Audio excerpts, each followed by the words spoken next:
Hi students, कैसे हैं आप लोग। रियल नंबर मैंने पूरा कंप्लीट कर दिया है। ठीक है, आपने उसका वीडियो देखा होगा।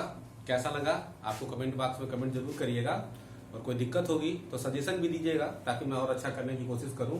और प्लीज आपसे रिक्वेस्ट है कि चैनल को सब्सक्राइब करके देखिए, बेल आइकन को दबा दीजिए, जिससे कि जो भी वीडियो मैं डालूंगा आपसे संबंधित वो नोटिफिकेशन आपको सबसे पहले पहुंचेगा। ठीक है, तो आज मैं जो शुरू करने जा रहा हूं बहुत ही इंपॉर्टेंट टॉपिक है मैथ्स का, pair of linear equation in two variable. ठीक है, pair of linear equation in two variable. Class 9th में आपने linear equation in two variable पढ़ा था, लेकिन उसमें क्या था, आपने उसमें केवल सिंगल इक्वेशन पढ़ा था, एक इक्वेशन, और उसका ग्राफ आपने खींचा था।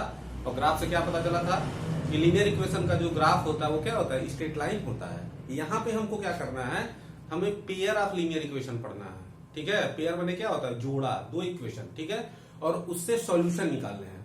तो सॉल्यूशन निकालने के कई सारे मेथड्स होते हैं। ठीक है, कभी सॉल्यूशन निकलता है, कभी नहीं निकलता है, तो वो चीजें मैं बारी बारी से डिस्कस करता हूं। ठीक है, पहले थोड़ा बेसिक चीजें समझ लिया जाए इसमें।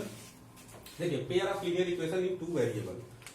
तो कोई भी इक्वेशन होता है तो इक्वेशन में दो चीजें होती हैं, एक होता है कांस्टेंट, दूसरा होता है वेरिएबल। ठीक है, कांस्टेंट का दूसरा नाम होता है, उसको कोएफिशिएंट भी कहते हैं। क्या कहते हैं, कोएफिशिएंट। ठीक है, तो कोएफिशिएंट जैसे 1 2 3 4 या जो भी नंबर्स होते हैं वो क्या होते हैं, कांस्टेंट कहलाते हैं। ठीक है, या कोएफिशिएंट कहलाते हैं। दूसरा होता है वेरिएबल। वेरिएबल क्या होता है, जो अननोन क्वांटिटी होती है इक्वेशन के अंदर, जैसे एक्स हुआ, वाई हुआ, जेड हुआ, ये सब क्या है, वेरिएबल कहलाते हैं। ठीक है, तो चूंकि हमको क्या पढ़ना है इसमें, pair of linear equation in two variable, मतलब कि एक ऐसा इक्वेशन जिसके अंदर दो वेरिएबल हो। ठीक है, तो सबसे पहला काम हमारा ये होगा, ठीक है, कि हम जो है ये समझे कि दो वेरिएबल का इक्वेशन होता क्या है। तो सबसे पहले हम आते हैं स्टैंडर्ड फॉर्म। तो linear equation in two variable का जो स्टैंडर्ड फॉर्म होता है वो होता है ax plus by plus c equal to 0। ठीक है, इसमें जो a, b और c हैं, ठीक है, ये क्या होते हैं, रियल नंबर होते हैं, या इनको हम कांस्टेंट भी कहते हैं। ये कांस्टेंट होते हैं, रियल नंबर होते हैं। और x, y क्या हैं, ये वेरिएबल हैं। क्या होते हैं, वेरिएबल होते हैं। ठीक है, ये इसका क्या होता है, स्टैंडर्ड फॉर्म होता है। ठीक है, तो चूंकि हमको पेयर के बारे में पढ़ना है, ठीक है, तो जब इसका पेयर लिखा जाता है लीनियर इक्वेशन इनटू वेरिएबल का, ठीक है, तो उसको ऐसे लिख जाता है a1x plus b1y plus c1 equal to 0। ये पहला इक्वेशन हो जाएगा, पेयर का पहला इक्वेशन होगा। और दूसरा इक्वेशन होता है a2x plus b2y plus c2 equal to 0। ये इक्वेशन नंबर क्या हो गया, 2 हो गया। ठीक है, ये पहला इक्वेशन हो रही है, दूसरा इक्वेशन। ठीक है, अब जो इक्वेशन दिए रहते हैं उनको हमें क्या करना होता है, सॉल्व करना होता है। ठीक है, तो सॉल्व करने के कितने मेथड्स आपको पढ़ने हैं। ठीक है, तो इसमें जो सॉल्यूशन निकालते हैं उसके जो आपको मेथड पढ़ने, पहला मेथड होता है वो होता है ग्राफिकल मेथड। क्या होता है, ग्राफिकल मेथड। ठीक है, दूसरा जो मेथड होता है वो होता है सब्स्टिट्यूशन मेथड। Substitution method. तीसरा जो मेथड होता है उसको हम कहते हैं एलिमिनेशन मेथड। Elimination method. ठीक है, और चौथा जो मेथड होता है उसे हम कहते हैं cross multiplication method. Multiplication method. ठीक है, तो क्लास 10th के अंदर pair of linear equation into variable का सॉल्यूशन निकालने के लिए आपको कितने मेथड पढ़ने हैं, 4 मेथड पढ़ने हैं, ग्राफिकल, सब्स्टिट्यूशन, एलिमिनेशन और क्रॉस मल्टीप्लिकेशन। ग्राफिकल मेथड में क्या होता है, जो दोनों इक्वेशन दिए रहते हैं, जो इक्वेशन का पेयर दिया जाता है, पहले उसका ग्राफ खींचा जाता है और उस ग्राफ से हम क्या करते हैं, सॉल्यूशन निकालते हैं। दूसरा सब्स्टिट्यूशन होता है। सब्स्टिट्यूशन मेथड में क्या करते हैं कि एक वेरिएबल की वैल्यू दूसरे वेरिएबल के टर्म में ले आते हैं, फिर उसकी सहायता से हम इक्वेशन को क्या करते हैं, सॉल्व करते हैं। इलिमिनेशन, अब जैसे वर्ड है इलिमिनेशन, इलिमिनेशन माने क्या होता है, हटाना, खत्म करना। तो इसमें दोनों इक्वेशन में क्या किया जाता है कि किसी एक वेरिएबल को, ठीक है, ऐड करके, सब्सट्रैक्ट करके क्या कर दिया जाता है, इलिमिनेट किया जाता है। इलिमिनेट करने के बाद एक वेरिएबल केवल बचता है जिसकी वैल्यू निकल जाती है। और ये क्लास मल्टीप्लीकेशन मेथड है। ये बेसिकली क्या होता है कि जो दोनों इक्वेशन दिए रहते हैं उनसे डायरेक्ट ही हम दोनों वेरिएबल का वैल्यू निकाल लेते हैं। ठीक है, तो ये चारों मेथड आपको यहाँ पे पढ़ने हैं। ठीक है, दूसरी चीज एक चीज और देखिए इसमें कि कोई जरूरी नहीं होता है कि हमेशा जो पेयर ऑफ लीनियर इक्वेशन दिया हो हमेशा उसमें क्या हो जाए, सॉल्यूशन निकल जाए। ठीक है, कभी कभी सॉल्यूशन नहीं निकलता है, बात समझ गए। कभी कभी क्या होता है कि इनफाइनाइटली सॉल्यूशन आते हैं, बहुत सारे सॉल्यूशन आ जाते हैं। ठीक है, तो पहले हम क्या करते हैं उसको जो है डिस्कस करते हैं कि कब सॉल्यूशन निकलता है, कब सॉल्यूशन नहीं निकलता है और कब इनफाइनाइटली सॉल्यूशन होता है। फिर अलग अलग एक एक मेथड का हम क्या करेंगे, स्टडी करेंगे। तो आप लोग वीडियो पास करके पहले इसको नोट कर लीजिए। अब हम यहाँ पे डिस्कस करते हैं, ठीक है, कि कौन कौन से केसेस ऐसे होते हैं कि जब सॉल्यूशन निकलता है और लीनियर इक्वेशन जो बनते हैं उनका ग्राफ कैसा होता है। ठीक है, तो देखिए ये मैंने एक पेयर ऑफ लीनियर इक्वेशन लिया है। ठीक है, स्टैंडर्ड फॉर्म मैंने आपको बताया ही था, a1x plus b1y plus c1 equal to 0। इसमें a1 b1 और c1 क्या होते हैं, कोएफिशिएंट होते हैं, और x y ये क्या होते हैं, वेरिएबल होते हैं। ठीक है, उसी तरीके इसमें a2 b2 और c2 क्या है, कोएफिशिएंट है, x और y वेरिएबल है। ठीक है, अब देखो इसमें है क्या कि केस 1 क्या है कि if a1 upon a2 not equal to b1 upon b2, अगर a1 और a2 का रेशियो b1 और b2 के रेशियो के बराबर नहीं होता है तब उस इक्वेशन का हमको यूनिक सॉल्यूशन मिलता है। यूनिक सॉल्यूशन का मतलब होता है कि इसमें x और y का जो हमको वैल्यू मिलेगा, ठीक है ना, वो एक ही वैल्यू होगा, उसके अलावा और कोई वैल्यू नहीं हो सकता है। ठीक है, और इस केस में जब हम ग्राफ खींचते हैं तो हमको इंटरसेक्टिंग लाइन मिलती है। ठीक है, ये अभी मैं बोल रहा हूं, इसको समझ लीजिए। ये तीनों केस अलग अलग मैं ग्राफिकली डिस्कस करके आपको बताऊंगा। ठीक है, इसमें इंटरसेक्टिंग लाइन मिलती है और चूंकि इसमें सॉल्यूशन निकलता है, ठीक है, इसलिए उसको क्या कहा जाता है, कंसिस्टेंट कहा जाता है। अब देखिए pair of linear equation in two variable, उसमें सॉल्यूशन से मतलब क्या होता है कि x और y का ऐसा वैल्यू निकाला जाए जो इन दोनों इक्वेशन को क्या करे, सेटिस्फाई कर दे। ठीक है, तो अभी मैं सॉल्यूशन निकालूंगा, आप सॉल्यूशन देखेंगे कि वो क्या करेगा, इन दोनों इक्वेशन को सेटिस्फाई करेगा। ठीक है, दूसरा केस होता है कि if a1 upon a2 equal to b1 upon b2 equal to c1 upon c2, अगर ये तीनों रेशियो आपस में क्या होते हैं, बराबर होते हैं, तब उस केस में इनफाइनाइटली मेनी सॉल्यूशन होते हैं। मतलब कि उस इक्वेशन के बहुत सारे सॉल्यूशन होंगे, इनफाइनाइट सॉल्यूशन होंगे। और उसमें जो ग्राफ अगर हम खींचते हैं वो क्या होता है, कोइंसाइड लाइन आता है। कोइंसाइड लाइन का मतलब कि जो दोनों ये जो इक्वेशन है इनका ग्राफ खींचा जाएगा तो दोनों का ग्राफ एक ही लाइन होगी। ठीक है, अलग अलग लाइंस नहीं आएंगे। ठीक है, और उन लाइन पे हर पॉइंट होगा वही क्या होगा, सॉल्यूशन होगा। और तीसरा केस होता है, ये भी कंसिस्टेंट होता है क्योंकि इसमें भी क्या है, सॉल्यूशन निकल रहे हैं। तीसरा केस होता है कि a1 upon a2 equal to b1 upon b2 not equal to c1 upon c2। तो इस केस में कोई सॉल्यूशन नहीं निकलता है, फिर उस इक्वेशन का कोई सॉल्यूशन नहीं होगा। और ठीक है, हम उन दोनों का ग्राफ खींचेंगे तो हमको क्या मिलेगी, पैरेलल लाइंस मिलेंगी। ठीक है, तो बारी बारी से जो मैं चीज बताया हूं इसको डिस्कस करते हैं। ठीक है, और देखते हैं कि ये एक्चुअल में ये होता क्या है। ठीक है, जैसे मैंने यहाँ पे एक इक्वेशन लिया है, पेयर ऑफ लीनियर इक्वेशन लिया है पहले केस को डिस्कस करने के लिए, इस वाले केस को। ये इक्वेशन है x plus y minus 7 equal to 0, पहला इक्वेशन, और दूसरा x minus y minus 1 equal to 0। ये इक्वेशन नंबर क्या है, 2 है। ठीक है, अब देखिए, अब पहले हम चेक करते हैं कि इसका सॉल्यूशन क्या होगा, कौन से कंडीशन को ये फॉलो कर रहा है। ठीक है, तो पहले इक्वेशन को देखो, फ्रॉम 1। ठीक है, तो पहला इक्वेशन क्या है, x plus y minus 7 equal to 0। ठीक है, अब इसका कंपेरिजन हम इससे कर दे रहे हैं, a1x प्लस b1y अब प्लस c1 इक्वल टू 0 से। अब देखिए जब इन दोनों को कंपेयर करेंगे, ठीक है, तो ये x है, ये x है, यहाँ पे कुछ नहीं है तो 1 मान सकते हैं, तो a1 का वैल्यू कितना हो जाएगा, 1 हो जाएगा। ठीक उसी तरीके से b1 का भी वैल्यू क्या हो जाएगा, 1 हो जाएगा, और c1 का वैल्यू क्या हो जाएगा, -7 हो जाएगा। ठीक है, दूसरा देखिए, दूसरा क्वेश्चन, दूसरा इक्वेशन है फ्रॉम 2। दूसरे इक्वेशन में देखिएगा x minus y minus 1 equal to 0। अब इसका जो दूसरा इक्वेशन होता है a2x plus b2y plus c2 equal to 0, इससे क्या करते हैं, कंपेरिजन कर लेते हैं। अब देखो a2 का वैल्यू कितना हो जाएगा, यहाँ पे कुछ नहीं है तो 1 मान सकते हैं, a2 इक्वल टू हो गया 1। देखो b2, अब यहाँ पे माइनस साइन है ना, ठीक है, तो यहाँ पे 1 लेंगे तो क्या हो जाएगा, -1 हो जाएगा। ध्यान रखिएगा जो A1 और जो कांस्टेंट होते, जो कोएफिशिएंट होते हैं, उनकी वैल्यूज को हम साइन के साथ लेते हैं। और यहाँ पे देखिए C2 इक्वल टू क्या हो गया, -1 हो गया। ठीक है, अब हम क्या करते हैं, अब जरा देखिएगा। ठीक है, अब हम निकालते हैं A1 अपान A2।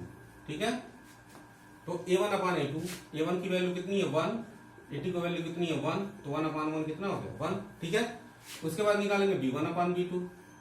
अब देखिए B1 का वैल्यू कितना है 1 और B2 का वैल्यू कितना है -1। ठीक है, तो ये -1 आ गया। अब यहीं पे जब A1 अपान A2 B1 अपान B2 हमने निकाल लिया, तो यहीं पे हमको पता चल गया कि A1 अपान A2 जो है B1 अपान B2 के बराबर नहीं है। ठीक है, तो इसके आगे हमें C1 अपान C2 निकालने की जरूरत नहीं है। यहीं से हमको पता चल गया ये केस क्या होता है, यूनिक सॉल्यूशन। ठीक है, और इसमें इंटरसेक्टिंग लाइन मिलेगी। ठीक है, अब यूनिक सॉल्यूशन का मतलब क्या होगा, जब मैं इसका ग्राफ खींचूंगा तब आपको समझ में आएगा। तो ये क्या हो गया, यूनिक सॉल्यूशन हो जाएगा। क्या हो जाएगा, यूनिक सॉल्यूशन। ठीक है, अब हम क्या करते हैं, इन दोनों इक्वेशन का ग्राफ खींचते हैं। ठीक है, ग्राफ खींचने का तरीका क्या होगा आप देखिए। ठीक है, इसको आप ग्राफ पेपर पे बनाइएगा, ज्यादा बढ़िया से बनेगा। फिलहाल मैं इसी पे बनाऊंगा, आप देखिए मैं क्या करता हूं। तो इसको ग्राफ खींचने के लिए क्या किया जाता है, देखो फ्रॉम 1। ठीक है, पहले इक्वेशन को चेक करते हैं, x plus y -7 equal to क्या है, 0 है। ठीक है, अब यहां से हम क्या करेंगे, y का वैल्यू निकालेंगे। y इक्वल टू क्या हो जाएगा, y इक्वल टू हो जाएगा, अब देखिए y का वैल्यू निकाल देंगे। -7 को अगर हम इक्वल साइन की साइड ले आएंगे तो +7 हो जाएगा, और ये प्लस से इधर आएगा तो क्या हो जाएगा, -6 हो जाएगा। ठीक है, उसके बाद हम क्या करते हैं, एक टेबल बना लेते हैं। ठीक है, और इसमें x का वैल्यू पुट करते हैं, उसके करस्पॉन्डिंग y का वैल्यू हम क्या करते हैं, निकालते हैं। ठीक है, अब x का वैल्यू अपनी इच्छा से, अपनी मर्जी से हम पुट कर सकते हैं। ठीक है, तो ज्यादा से ज्यादा क्वेश्चन आप लगाएंगे तो आपको पता चलेगा क्या वैल्यू पुट करना चाहिए कि हमारा क्वेश्चन आसानी से लग जाए। ठीक है, तो इसमें 0 से शुरू करते हैं। x का वैल्यू 0 आपने रखा। ठीक है, तो y का वैल्यू क्या होगा, x का वैल्यू अपने सॉरी ये y हो गया, x का वैल्यू 0 रखा, y 7 हो जाएगा। x का वैल्यू 1 रखेंगे तो 7 में से बन जाएगा 6। x का वैल्यू यहाँ पे 2 रखेंगे तो 7 में से 2 जाएगा, कितना हो जाएगा 5। x का वैल्यू 3 रखेंगे तो 7 में से 3 जाएगा 4। x का वैल्यू 4 रखेंगे तो 7 में से 4 जाएगा 3, और x का वैल्यू 5 रखेंगे तो 7 में से 5 जाएगा, कितना होगा 2। ठीक है, इस तरीके से वैल्यू हम क्या करते हैं, निकालते रहते हैं। तो ये हमने पहले इक्वेशन से निकाल टेबल बना लिया। ठीक है, अब हम आते हैं दूसरे इक्वेशन पे, फ्रॉम 2। ठीक है, दूसरा इक्वेशन देखते हैं। दूसरा इक्वेशन क्या है, x minus y -1 equal to 0। ठीक है, अब यहां से क्या हो जाएगा, देखिए अब हम क्या करते हैं, -y को इधर लेके चले आते हैं। तो x -1 -y जब इधर आएगा तो क्या हो जाएगा, +y। ठीक है, या इसको हम ऐसे भी लिख सकते हैं, y इक्वल टू x -1। ठीक है, तो ये दूसरी इक्वेशन से हो गया। तो कहने का मतलब ये टेबल बनाने के लिए हमको करना क्या पड़ता है कि y का वैल्यू निकालते हैं x के टर्म में, y को एक साइड रहने देते हैं, x को क्या करते हैं, दूसरे साइड कर देते हैं। ठीक है, उसके बाद हम टेबल बनाते हैं। ठीक है, टेबल हो गया, ये x हो गया और ये क्या हो गया, y हो गया। अब x का वैल्यू आप पुट करिए, उससे करस्पॉन्डिंग y का वैल्यू निकालिए। x इक्वल टू 0 रखेंगे, y इक्वल टू क्या होगा, -1। x इक्वल टू 1 रखेंगे, y क्या हो जाएगा, 0 हो जाएगा। x इक्वल टू 2 रखेंगे, y 1 हो जाएगा। x इक्वल टू 3 रखेंगे, y क्या हो जाएगा, 2 हो जाएगा। और x इक्वल टू 4 रखेंगे तो y क्या हो जाएगा, 3 हो जाएगा। x इक्वल टू 5 रखेंगे तो 5 में से बन जाएगा, कितना बचेगा, 4।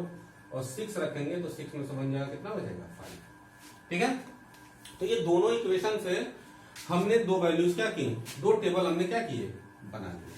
ठीक है, अब ये दोनों टेबल जो है, जो x और y का वैल्यू निकला है, ठीक है, ध्यान रखिएगा, ये टेबल हमने इक्वेशन नंबर 1 से बनाया है, ये इक्वेशन किससे बनाया है, 2 से बनाया है।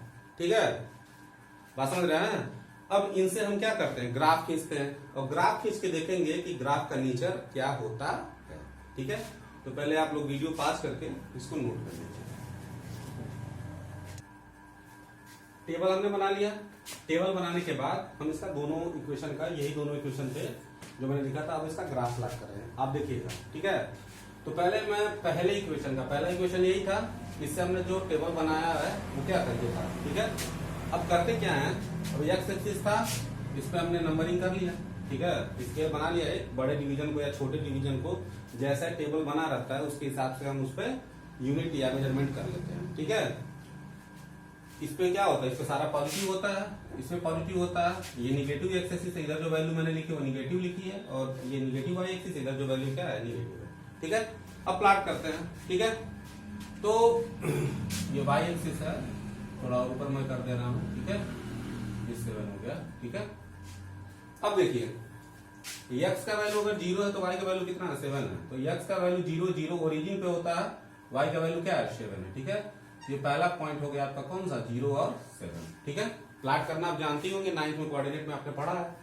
दूसरा 1 पे 6 है, ठीक है, x का वैल्यू 1 है तो y का दूसरा उससे करस्पॉन्डिंग वैल्यू कितनी है, 6 है, ठीक है। दूसरा पॉइंट हो गया 1 और 6, ठीक है।